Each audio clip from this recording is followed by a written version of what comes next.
2024 के लोकसभा चुनाव को मद्देनजर रखते हुए बहुजन समाज पार्टी की सुप्रीमो मायावती ये साफ कर चुकी है कि चाहे विधानसभा चुनाव हो चाहे लोकसभा चुनाव हो, लेकिन इन चुनाव को उनकी पार्टी अकेले ही अपने दम पर लड़ेगी।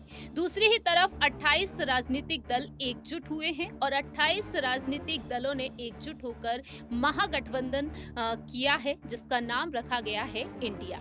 कोशिशें ये की जा रही हैं कि इस गठबंधन में बसपा भी शामिल हो जाए, लेकिन दूसरी ही तरफ यहाँ पर मायावती को तमाम बड़ी बड़ी नसीहत दी जा रही है।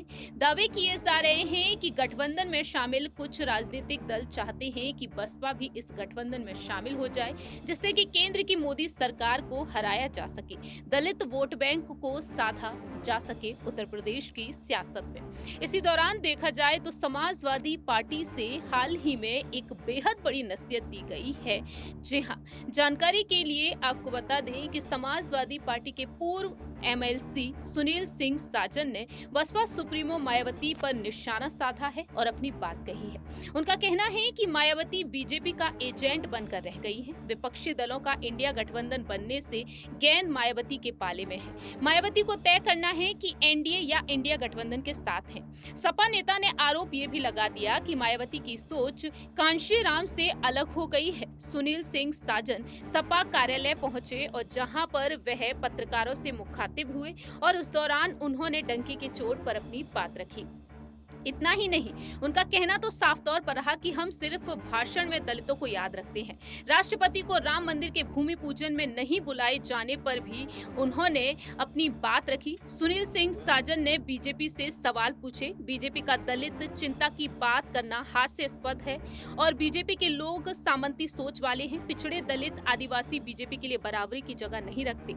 इस तरह से उन्होंने बात रखी, लेकिन यहाँ पर उन्होंने बड़ी नसीहत दी है मायावती को कि अब उन्हें तय करना है कैसे भी करके कि उन्हें अब बीजेपी में शामिल होना है या फिर उन्हें गठबंधन में शामिल होना है। दलित वोट बैंक को साधने की पूरी कोशिश की जा रही है। कांग्रेस की तरफ से, समाजवादी पार्टी की तरफ से घोषित उपचुनाव के नतीजे से आप बखूबी वाकिफ हैं कि सपा यहां पर जीत हासिल करती हुई नजर आई और दलित वोट बैंक को साधती हुई नजर आई है।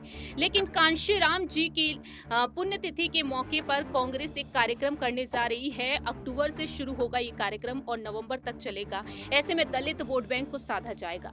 तो वहीं ब्रजेश पाठक जो यूपी के उप मुख्यमंत्री हैं, वह भी साफ कह चुके हैं कि दलित वोट बैंक को अब साधा जाएगा एक कार्यक्रम के जरिए। ऐसे में देखा जाए तो अब मायावती को सपा की तरफ से ये नसीहत मिली है। मालूम हो कि समाजवादी पार्टी के साथ एक वक्त बसपा का गठबंधन रहा, लेकिन टूट गया। अब यहाँ पर यह देखना होगा कि इस गठबंधन में अखिलेश यादव भी है, यानी कि समाजवादी पार्टी भी है। तो क्या मायावती इस गठबंधन से जुड़ना चाहेंगी या फिर नहीं? क्योंकि उनका कहना तो ये भी साफ तौर पर रहा है कि गेस्ट हाउस कांड ना हुआ होता तो राज्य में आज भी बसपा और सपा का गठबंधन राज कर रहा होता। इस खास रिपोर्ट में इतना ही। बाकी की तमाम अपडेट्स के लिए आप देखते रहिए नेक्स्ट 9 न्यूज।